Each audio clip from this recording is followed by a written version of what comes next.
کہانی شروع ہوتی ہے چار دوستوں ارسلان، زویا، کامران اور سارا سے، جو ایڈونچر کے شوقین ہیں۔ وہ برازیل کے ایک دور دراز گاؤں سے ایک مقامی گائیڈ مانوئل کے ساتھ ایمازون کے اس حصے میں داخل ہوتے ہیں جہاں سورج کی روشنی بھی زمین تک نہیں پہنچتی۔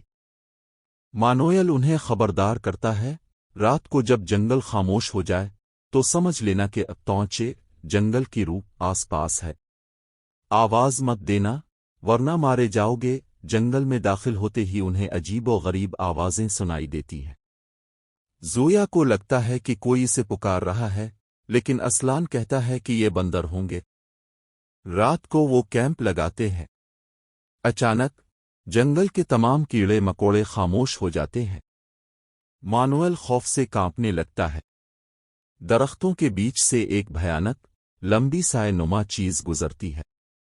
کامران اپنی ٹارچ جلاتا ہے، لیکن وہاں کچھ نہیں ہوتا، صرف ایک پرانی لاش کے باقیات جس کے گرد کالے کیڑے رینگ رہے ہیں۔ اگلے دن وہ ایک دریا کے کنارے پہنچتے ہیں۔ پانی کا رنگ گہرا سرخ ہے۔ گائیڈ کہتا ہے کہ یہاں بلیک کیمنز اور پرانا مچھلیاں ہیں جو سیکنڈوں میں ہڈیوں کا ڈھانچہ بنا دیتی ہیں۔ سارا کا پاؤں پھسلتا ہے اور وہ پانی کے قریب گرتی ہے۔ پانی میں ہلچل ہوتی ہے۔ وہ بمشکل بچتی ہے، لیکن اس کا بیگ پانی میں چلا جاتا ہے، جسے کچھ نظر نہ آنے والی چیز نیچے کھینچ لیتی ہے۔ رات کو سارا کو اپنے خیمے کے باہر زویا کی آواز آتی ہے، لیکن زویا تو دوسرے خیمے میں سو رہی تھی۔